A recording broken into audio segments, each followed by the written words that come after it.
Hello and welcome to a brand new episode of Happy Mum, Happy Baby, the podcast. Today's guest is a psychotherapist. She's a Sunday Times best-selling author of Mind Over Mother, founder of the Mother Mind Way and podcaster of The Therapy Edit. She's also, as well as all of that, a mum to 3 children. It's Mathur. Hello. Hello. Hi. We're both wearing kind of tie-dye jumpers. It's that kind today. of day. The sun is shining, so I felt like that would really bring out a bit of happiness. Yeah. I think we need it wherever we can get it, in the little things and the big things. I always find like that what I wear really, it either tells me what mood I'm in, what I'm drawn to. So if I'm going to the black, I'm like, oh, it's not a great day. Or, or if I'm going to the colour, it's because I want that little bit of colour. I want that bit of reassurance and that bit of sunshine. Yeah, I actually think when I look back at some of the challenging times of my life, I stopped wearing earrings. Like I normally wear massive, just kind of jewelry. Yeah. And I think it's just one of those things that just slipped away. And you either then think, no, I'm going to wear the bright things, or I'm going to wear the jewelry or the lipstick or whatever it is. And then kind of the feeling will hopefully kind of be lifted a little bit. Yeah, or you just, that. Yeah, it was really interesting. I have a friend who I know that she's not in a good place if she's reapplying her lipstick a lot. It's like that, it's that little bit of armour, isn't it? We start noticing those things about ourselves, don't we? Yeah. In time, and our friends. Anna, how long have you been a psychotherapist? Oh gosh. So I think I always say 10 years, but I think I've been saying that for a few years now. I started training as soon as we got married in 2009. I started my kind of extra master's training. So I feel like on today's podcast, I need to be really careful not to feel like I'm in a therapy session and not to just offload onto you. Oh, because I love it though. It's important. We need these times. I know, but honestly, I have to say that your Instagram and your podcast and everything, it feels like that we always talk about those little hands in the dark, but the way that you write, the way that you share, and you use your training and everything, your work in a really personal way as well. So you really, and I think that's very rare actually for someone in your position to kind of go, this is what I know work-wise, but this is how I feel, and this is what's happening to me. And so I regularly get lost just scrolling with you, to be honest, and then going, yes, that's me. Yes, that's me. And it's really nice knowing that you're not on your own in that way. Having it there in black and white. And I think the immense privilege that I have as a therapist is that I know that I'm not alone. Yeah. As someone who has been privy to the background, the bits under the rug, the bits kind of shoved in cupboards, the emotional mess, the chaos behind the closed doors. I've been privy to that with fellow mums for so many years now. Yeah. I can talk about rage. I can talk about guilt. I can talk about, those moments where I want to throw the pasta at the wall or run out the door. And I know with certainty that I am not alone. Yeah. Because I know other people's, I know the stories. Yeah. So it takes the shame away, doesn't it? When you know you're not alone, you can put yourself out there a little bit more. And I guess I just hope that in doing so, it is just really affirming for people. And it just gets rid of some of that shame of like, if people really knew that I felt this rageful sometimes. Rage has been a massive one for me this last couple of years. I've never been so angry in my whole life. Really? Like just this, I learned a lot about rage. I learned a lot about myself. I think as a mum, as mums, we like to think of ourselves as like this archetypal, like caring, nurturing, maternal, patient. Well, as you always say, it's the mum that you think you're gonna be before you actually have kids. It's the mum that you want to be. Yeah.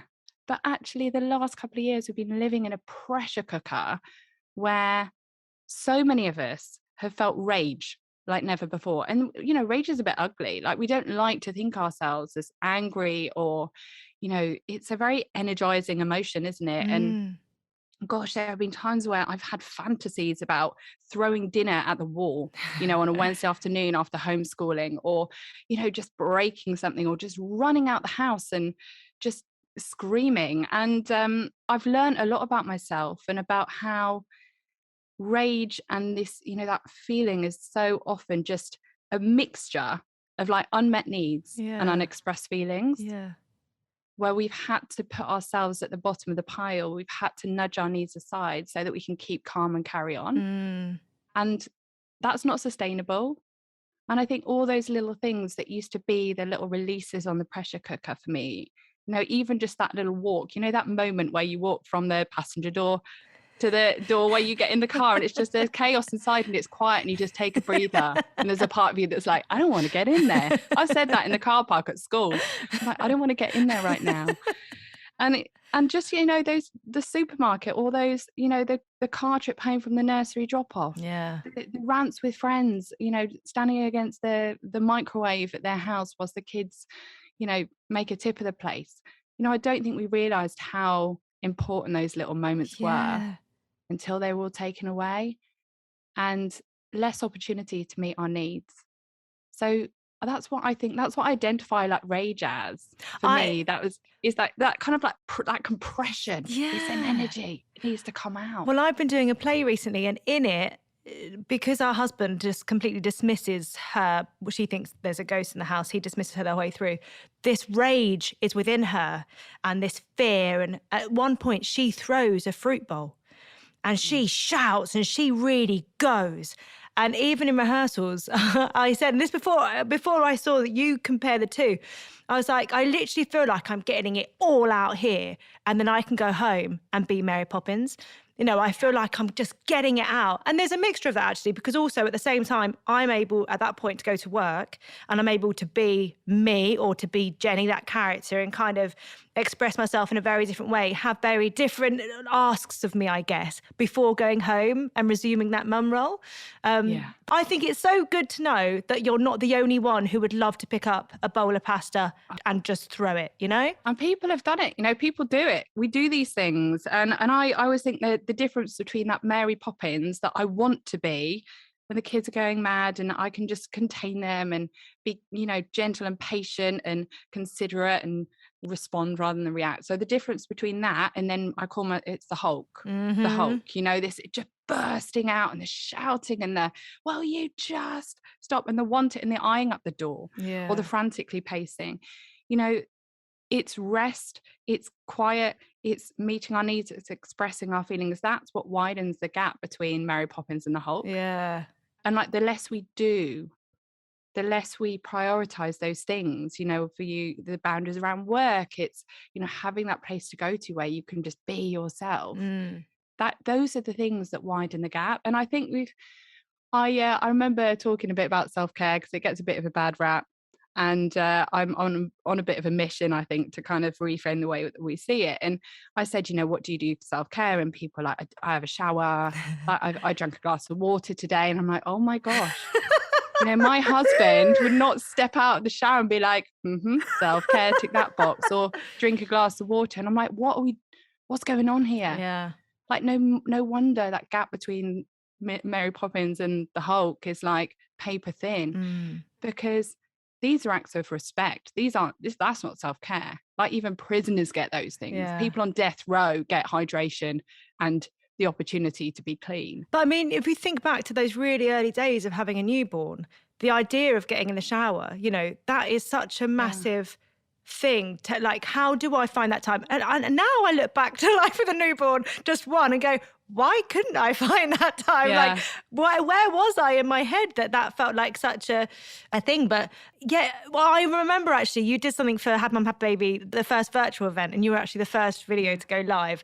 And you were talking about self-care in this way. And I literally watched that video and just cried. Just to have another adult tell you, you've got to take time, and how important it is to take that time.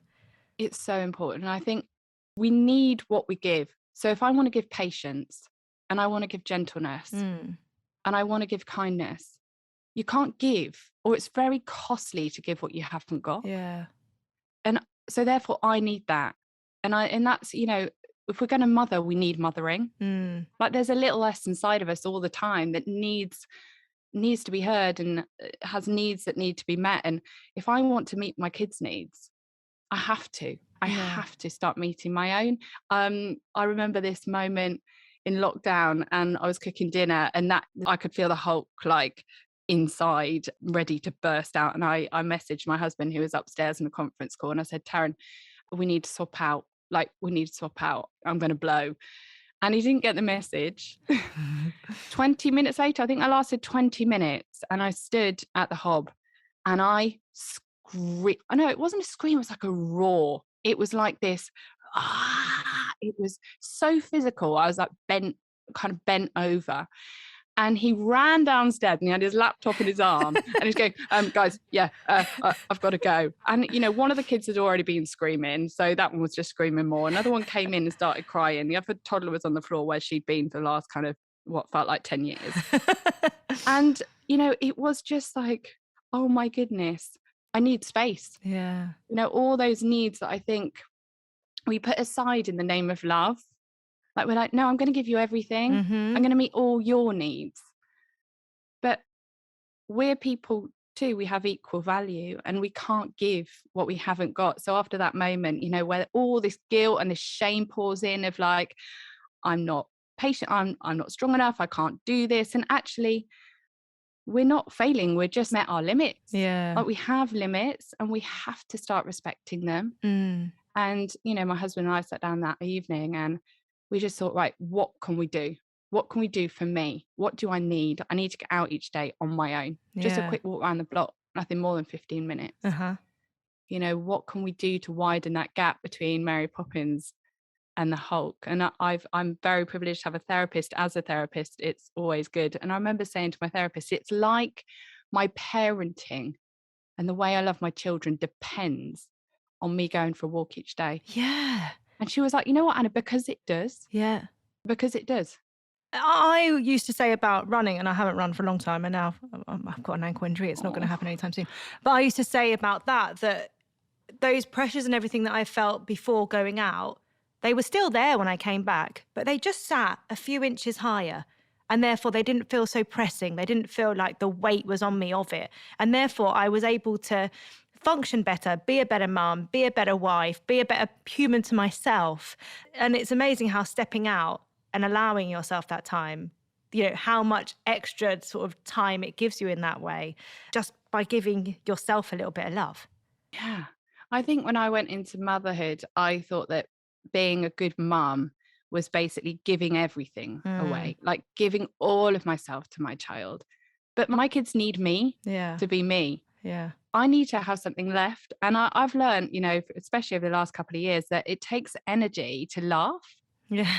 It takes energy to be able to rationalize anxious thoughts and energy to be able to have a good time and be present, because, you know, it takes energy to bat away all the other stuff that's demanding our attention. I think I used to see rest as a bit of like an indulgence. Yeah. I just feel guilty until I started realizing that actually it's an act of love. It enables me to love.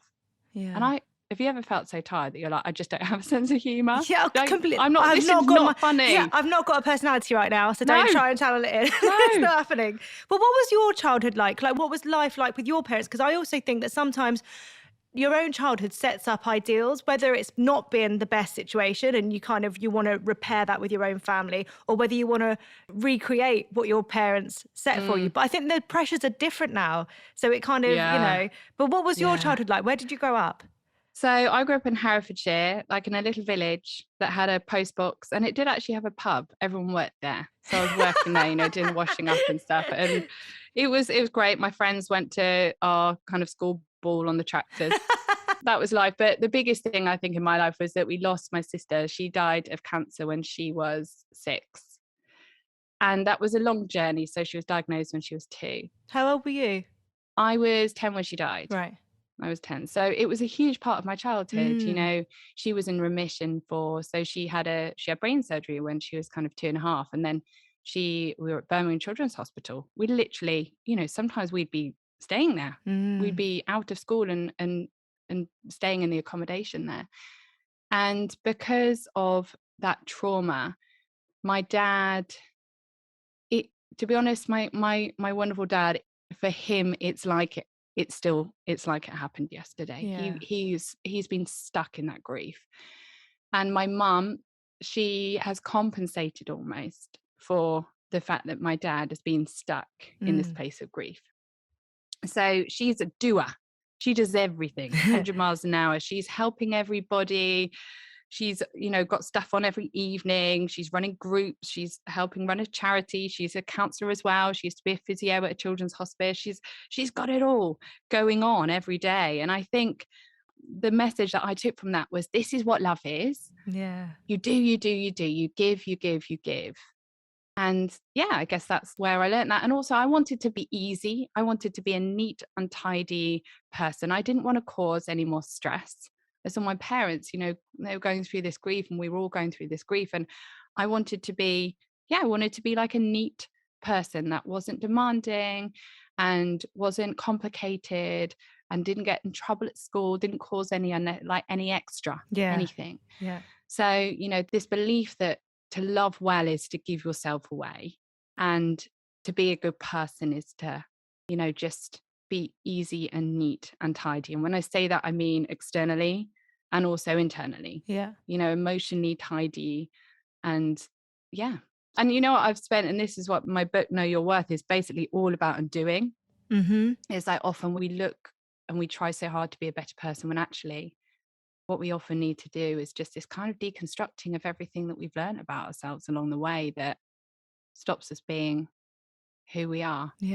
Living life to the fullest that we can do. So a lot of it for me has been, actually, it's okay to be messy. It's okay to be complicated. It's okay to feel rageful sometimes. It's okay to find ways to address the guilt rather than use it to beat myself up. So yeah, it's you're absolutely right. We learn these things in parenting. It's not necessarily, that our parents, most parents always, they want to do the best of their kids, but life happens and life is complicated. Yeah. So yeah, it's been a lot of undoing. So when you started thinking about having your own family, because a few days ago you posted about your wedding anniversary? Was it a few days ago? Or was it a long time ago? It was very recent. Yeah. And you were 23 and 24 when you got married. Yeah. So how long after that were you like, you know what, let's go down the family route? Was that something you talked about a lot before that anyway? Yeah, I think we did talk about it. So we were together 5 years before we got married, and then we had kids 5 years later. We started having children. So yeah, it was always part of the plan, but I was doing my training and we still, felt young. Yeah. Although at the time we felt ever so grown up and ever so mature. It was always the plan. There is that thing, I think, I can remember me and Tom moved in together at 21 and we moved into a family house, and I couldn't, it was a family home rather than like a little flat. And I can remember feeling like, we're in the house now, let's crack on. And we didn't, because Tom was sensible and, just paused it a bit. But there is definitely that thing where you're like, we're there, we're going. So yeah, I think when you are together a little bit younger, for us, it worked, kind of taking our time with it all. Yeah. So can you remember what it felt like when you first found out you were pregnant? Yeah. Oh gosh. I mean, I am someone that always has sought control over everything. So I knew my cycle. I think I'd researched everything to the absolute hilt.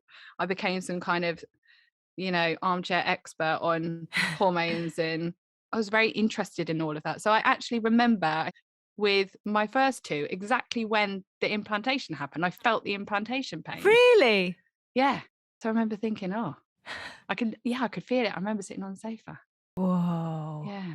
And so it was really, my first one was, I was thinking straightforward. I think so. I was sick, but not too sick. Yeah. It just, that just got worse each pregnancy. Oh, really? Oh gosh. Yeah. Yeah. I mean, I was kind of medicated and stuff. And the second pregnancy, I had my appendix out.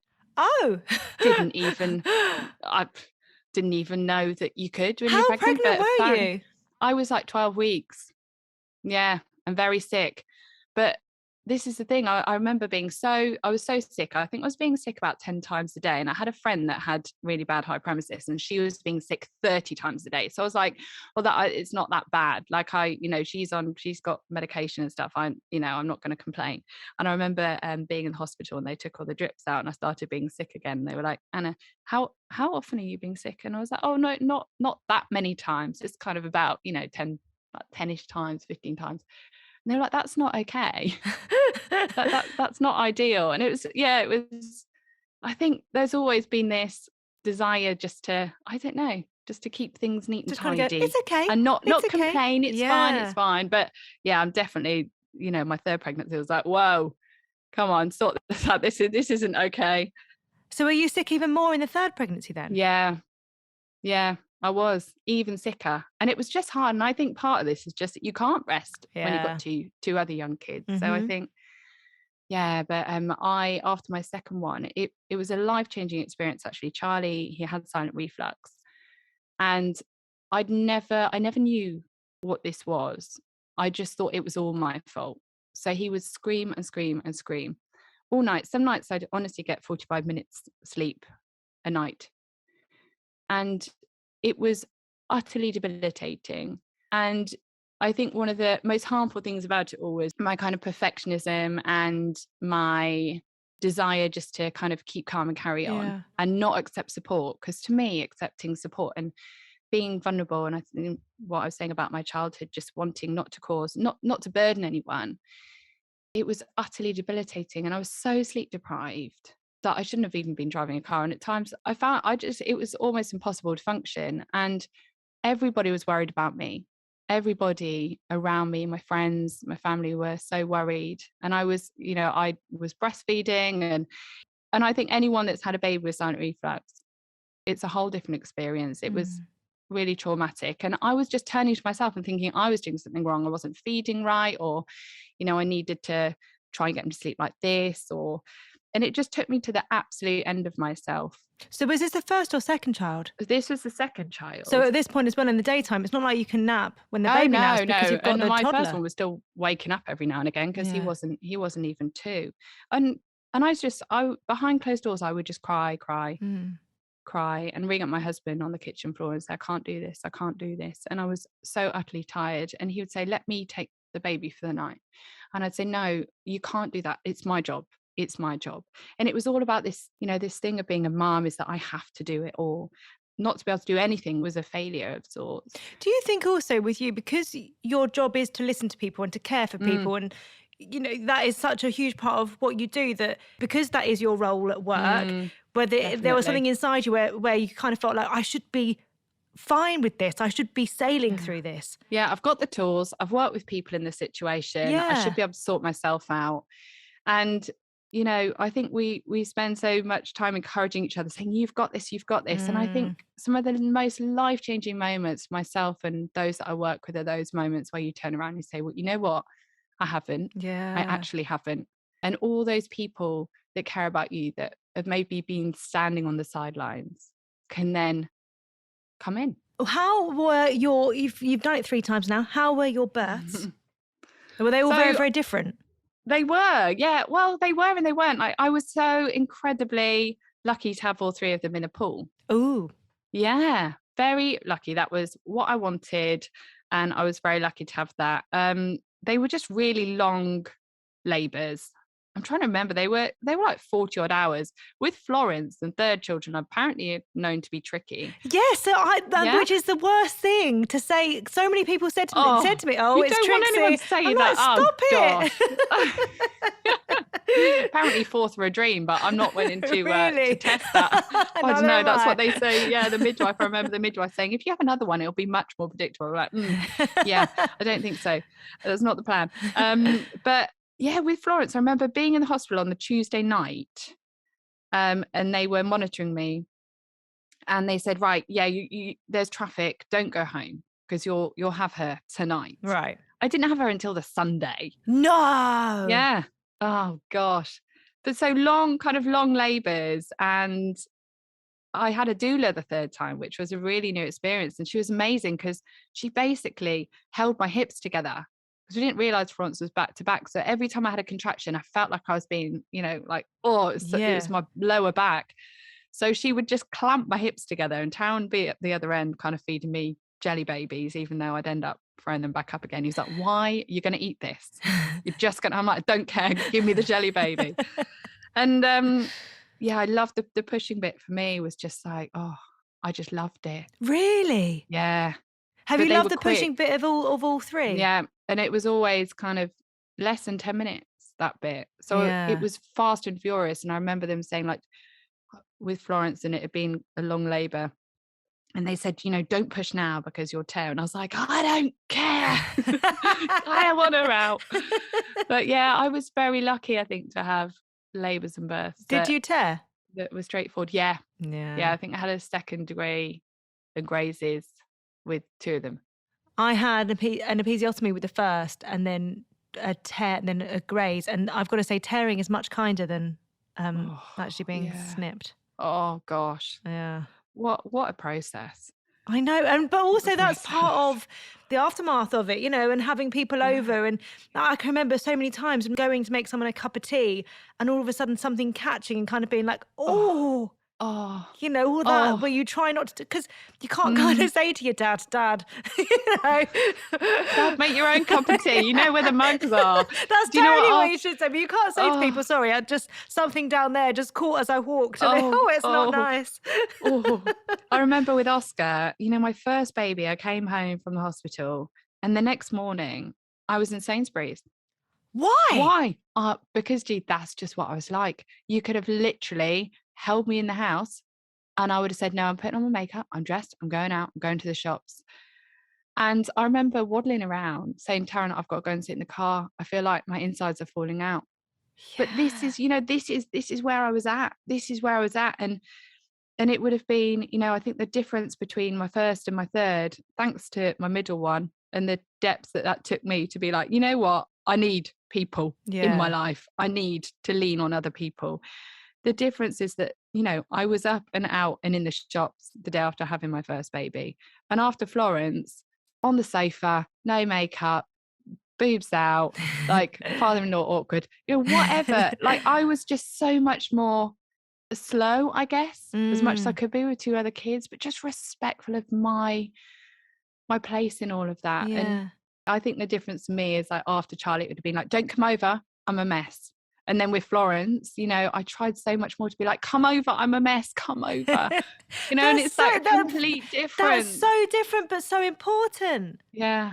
Because I Not can being remember when people came fearful. over after having my first, feeling, if I wasn't Superwoman, feeling quite embarrassed about it, knowing the emotion was there lurking, but kind Mm. of not wanting to show it at all. That obviously, when my siblings were over, there were moments where I just literally went, "Rah," and it was always ever something Yeah. stupid. I think one of my aunts had been over. I'd been having like a deli platter, which I'd been really looking forward to with a newborn, and as she came in, she was like, "Nope, shouldn't be eating tomatoes. Not sun-dried tomatoes. Not good for you. Good for your Oh. milk." And I was like, "What? What?" So as soon as she left and my siblings were there, that was a thing that tipped me over the edge, and I Oh, was like, yeah. ah. Yeah, it's the straw, isn't it? The straw that breaks the camel's back. And I think so often we're like, oh my gosh, why was I so ridiculous and crying over, you know, the sun-dried tomatoes? And it's Yeah. actually often we do not see or we do not take note of all of those other things that are building up. So Mm. it's called in therapy, we call it displacement. So one little thing happens and then all of that emotion that's just been kind of just been held, you know, behind the dam, it just kind of, that's the thing that it just comes out and it feels really out of proportion. Then we can really shame ourselves for being so ridiculous. But it was never really about The sun-dried that one tomatoes. sun-dried tomato. It's about probably the massive life change you've just been through and the fact that you're exhausted and, you know, But it's funny, isn't it? Those little things that you do in the moment that suddenly seem absolutely massive that make you feel like the worst parent ever. mm, Like I can remember in lockdown, the kids were arguing over a stick that they'd found on the walk. And our old house, we used to back onto fields. So I took this stick off of them that they were fighting over. I broke it in two and I chucked it over the fence. Which for me was like, problem solved, it's gone, deal with it, you know, that. And then yeah, obviously World War III erupted because of course. how dare mummy do that? But in the breaking of it, I had that instant moment of, yes, it's got, you know, but then also that sudden like, what on earth have you done? You know, you could have handled this much, much better. You didn't need to break the stick. You Oh, didn't need to throw it over the fence. the little Hulk reared its head in that moment. I Yeah. I think that's it. We are, you know, just because we're mums. In any other situation, I think if I was in a job and someone just constantly kept shouting at me Yeah. or like being mean to me or demanding from me, I'd be like, right, see you later. I'm Mm-hmm. out of here. You don't talk to me like that. Have you and Taryn always had a very free conversation when it comes to mental health? Or is that Uh, something that you've kind hmm. of got better at talking about? Because I think sometimes it can feel like one thing addressing to yourself that things are off kilter, that things need to be rebalanced, but it's another thing to say to someone else, I feel like this. Yeah. Oh, that's hard. And Yeah. it is hard. No, it's not been something that's always been there. It's not something that has come naturally. It's come out of a necessity, Yeah. for sure, of, I might know what needs to be done, but historically I will find every way in my power to meet that need myself. Mm. I remember with Charlie and his reflux, for I think months, Taryn slept upstairs in a room, it didn't even have a door, so he was probably very Very very aware. disturbed in his sleep. But I wouldn't let him come in at night because I had this baby, and I was like, I would sit there crying. I would sit there at the end of myself. And I remember, he'd say, let me come in, let me just be there with you. And I'd say, no, I didn't, no, don't, you need to sleep, go to work, don't worry about that, I'll sort it out, it's my load to carry. And I remember, in that time of actually, I haven't got this, it was a night where I went up to him and I said, you need to come, I need you to be with me. And that was a real turning point in our relationship, and it's vulnerability, and it deepens relationships, with friends. And especially, it can be very hard when you take that step to be vulnerable and someone doesn't necessarily understand or respond in a way that you hope. But often, what it does is it deepens that relationship. It's funny, isn't it, how we have those sort of slogans of it's okay not to be okay, you've got this, you're Yeah. enough. We're actually, they're there to empower, but in another way, they cause a little bit of disservice, and actually it can actually be a hindrance actually to what's going on, because it's kind of like putting a little flimsy plaster over something or over a massive crack, and at some point that's still going to crack further. Yeah, because how much stuff can we got? Like, I've got this, I've got this, I've got this, I've got this. There's got to be a point where I just can't got anything else anymore, and I'm got out. And I think, and I wrote about this once actually in a post, and it was saying, what, those are the defining moments where you're like, oh, I haven't got this. I need people. We can't give what we haven't got. Yeah. Another thing that you've been talking a lot about lately is acceptance of situations, which I think, so I'm going to ask you to tell the cream egg thing in a second, but there's this thing where certain situations arise, and it is your perfectionism that you're kind of dismantling.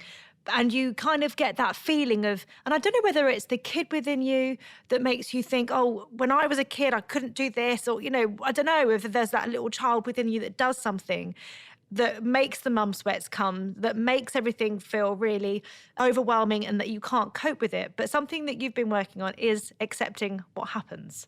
Yeah. Something happens, and then it's not only having to deal with what's happened, it's all the emotion that comes on, like the embarrassment or the guilt or the like self-criticism, like, how could you do that? How could you be so stupid? What's everyone thinking of you? You're reading into people's faces as they're walking past, imagining what they're thinking. And I think so much it's all of that makes it 10 times harder. Yeah. So the cream egg. What happened? Oh gosh. So yesterday, I think it was yesterday, I was in the post office, and they're quite stern in the post office. They've got serious I try and business. get a smile out them, but sometimes I manage. But Florence, she was being a toddler, and she found the cream eggs, and they were just like this tray balanced on this kind of rack thing, and she leant up and she pulled it, and no word of a lie, a wholesale job lot of cream eggs were bouncing around this small post office. They were going under units, they were like rolling around people's feet. And the people working there, they just kind of glanced at me, and I was like, oh gosh. So I was on my hands and knees kind of collecting these cream eggs together, and this bloke that had just stepped in, he was giggling and I was giggling, and he was picking them up, and I was going, oh, thank you. And we put them all back in. I think there are probably still some in the dust somewhere. They'll be found in a few years. And I think, not long ago, I would have found that utterly mortifying. I would have been like, I'm so sorry. And I would have been like, oh my gosh, like you should have been like holding her, or you should have got the buggy, or like it would have been this criticism and this like, oh, they must think that I'm this, or they must think I'm, and actually, I just saw it for what it was. I accepted it for what it was. My toddler pulled over the cream eggs. I found it quite funny. I could find it funny because I wasn't criticizing myself or fearing what people were thinking. I mean, didn't look at them too much. How's your relationship with Taryn changed over the years? Because I always find this really interesting to look at, because me and Tom met really, really young. Yeah. We're really young as well. And, you know, if I think about the notes that we used to write each other, everything was about each I other. found some the other day. Did you? Oh my gosh. Yeah, you're right. Like the notes and the letters. And do you know what? I felt like I had struck gold. I was waiting for him to realize that I wasn't good enough for him. But honestly, I thought he was the best thing. I still do. I just think, I idolized him. I couldn't believe my luck. Really? Yeah. And then I think over the years, as I've gone on this journey of kind of just working on my worth, and I started to realize, actually I do deserve him. And we're more equal. So in my mind, like he was like number one, and I was, you know, kind of like, what are you doing with me? And now I'm like, well, we're the same. Like, yeah. But it's mean that I found my voice more. So I remember, you know, I've got my nose pierced now, and I got a tattoo on my wrist a couple of years ago. And I remember I wanted to do those things for years, and I'd kind of ask him, can I do this? You know, it meant everything to me that he approved of everything that I did. Yeah. And he'd be like, I'm not sure. I don't think so. So I didn't do it for years and years. And then, you know, it was such a sign of change when I said to him, you know, I'm going to get my nose pierced. He's like, oh, I'm like, I really want to. I'm going to do it. And it was just that actually I found my voice in our relationship, and it wasn't all about just wanting to be everything for him. Yeah. It was actually I'm an equal part. Which is a change within itself, isn't it? Rather than being agreeable all the time, actually kind of going, this is what I want. This is what I need. This is what I would like. Yeah, so it's been a transition, because I've really found my voice. And how was and it's parenting? Not like he ever stopped me. Yeah, it's not like he ever stopped me. It's just that I amplified his, and I wanted to. Yeah. So parenting, yeah. How has that changed things? Because again, you know, so that would completely change your focus, how you can function as a couple. Yeah. You know, it changes everything. Like if me and Tom say goodnight at the end of the night, you know, that's the least we'll do. We'll say goodnight, have a peck. Yeah. You know, yeah. and sometimes when you can feel like a little bit ships that are passing, because your attention is so much on those kids, especially when it is manic and chaotic, and you know. Yeah, and I think being someone that just completely gave myself away to every aspect of motherhood for so long, I had nothing, there wasn't anything left. And I remember one of the big light bulb moments for me was that I've always been a really affectionate person. I grew up in a household where massages were currency. Like if you wanted someone to do something for you, you'd be like, I'll give you a quick 5 minutes. You know, my mum was a physio. And so I've always been incredibly affectionate. I remember having a baby and then like suddenly wanting to sit at the other end of the sofa. Yeah. Like, or just not wanting to kind of cuddle in bed. You don't want another person touching you. Yeah, well, I didn't really realise that. I was just like, what's wrong with me? Like, and you know, he was probably a bit like, oh, you're not as affectionate anymore. And, you know, I kind of was worried about that. And then, it was that touched out thing and learning about, I've got a baby on me all day. Yeah. And actually that's just a transition. It's just a shift. And I think a lot of the challenges have come when we've just read between the lines and not had that conversation. So you might have thought, well, she doesn't fancy me anymore. She didn't find me attractive. She just doesn't want to be near me. And I might have thought, well, what's going on? Like what's happening to me? Is there something, why is this changing? And is there something wrong with our relationship? But I think it's then having those conversations and realizing for yourself that need to have that, you know, that intimacy is met, like it's met to the top of my, you know, my cup is full. Yeah. And I think, a lot of the challenges have come when we've just filled in the gaps with what we think and not actually spoken about it. But then it's making the time to talk. And that's a discipline, isn't it? Because we can assume that comes on the sofa in the evening. Actually, sometimes by the time I'm like practically non-verbal. Exactly. All you want to do is just switch off and just focus on the screen, let something wash over you. To have to then engage, it just sometimes feels a little bit too much. So leaving it to that point of the day isn't always the most productive way of working it. No, and he's much more of an evening person, whereas I'm like really alive and awake in the morning, and he kind of has to drag himself out of bed. So he'll be, you know, I'll be reading a book in bed, and he'll say, "So, In a couple of weeks, what are we going to do about this? People come around, what should we cook? And I'm like, oh my gosh, like, no, it makes me angry. I'm like, not now, I can't, like, I'm done for the day. And I think it's respecting each other, like learning about when can you have those conversations, Yeah. and trying to prioritize them. Hmm. Yeah, that's a hard thing. Hmm. Yeah. If you could write a letter on motherhood, Yes. who would it be to, and what would you say? Right. I've actually written a little Oh, one. have you? Yeah. I like this. I Like have. this prep, Anna. Oh yeah, I've written a little one. So I would write it to those mums that feel like throwing the pasta against the wall. And I've written it down. It's not very long. I'll say it quickly. You might question your sanity, but those moments of rage that feel like fire within your core, the ones you want to run out the door, throw the pasta against the wall, or dig your nails into your hands with a relentless rage you don't recognize. Those moments, the fire bubbles up and over like lava. You are not alone. These are thundercloud moments where your maternal drive to give of yourself, to protect, to nurture, collides with the unmet needs and unexpressed feelings you swallow down or push aside. Two clouds colliding in a rageful grey where lightning cracks unabandoned. Shame and guilt follow as you sweep the collateral damage and dry tears. Yours, theirs. You'll try harder next time. These moments need compassion and tenderness, not guilt and shame. They need gentle questioning and action to meet the needs and feelings that have been pushed down in the pursuit of keeping calm and carrying on. Your feelings are not failure, but simple science. The more you give, the more you need. The more you're lent on, the more you need to lean. You are not mad, precious mother. You are a human in a world that teaches us to override the complexity of our humanity. You are not mad. You are a mother who needs to be mothered by yourself and by others. I love that. I'm so passionate about this. You know, I just think so many of us just sit in our homes or race around just feeling like we're going mad or there's something wrong with us. Yeah. And we're just having a human response to a hard situation or a hard day, or being needed and not having the places to lean that we need. Yeah. And also suddenly we're in a position where we're meant to have all the answers.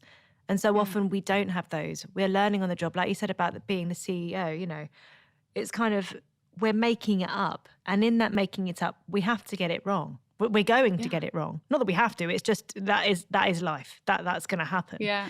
And we can't be expected to get it right. Yeah. The kids need to see that. Like, life will fail them. Life will disappoint them. And if we can show them how we can overcome that and we can move through that and we can carry on regardless of that, and in knowledge of that and in acceptance of that, then what an incredible tool to give them as they face the world. I agree. 3 sentences that I would like you to finish, if that's okay with you. Okay. Being a mum means giving yourself away whilst finding yourself all over again. I love that you've written these down. You've done your work. I love I'm a good little student. Since having children, I was a people-pleasing perfectionist. Since having children, I've written down, I'm on a journey of learning to respect my needs and feelings. I am happy when I am present with my kids and in nature. Yeah. That's when kids are best, I always find, and I am best, is when we're outside. Doesn't matter if it's cold, if it's hot, if we're in wellies or on flip-flops, just being outside and that little bit of freedom around us. I feel like, you know, seeing the sky, seeing a tree. Isn't it? Yeah. Yeah. And it's there. Yeah. Anna, thank you so much. I think I've done well at not turning this into a therapy session. Oh, I've loved it. I've loved it. It's been an honour. Thank you. No, I've loved chatting with you. Thank you so much. Thank you so much. Thank you for everything that you give out and you put out there. Honestly, it helps me so much, and I know it helps so many. Oh, and you too. I mean, the number of times I climb into bed with one of your novels. Thank you, G. Thank you.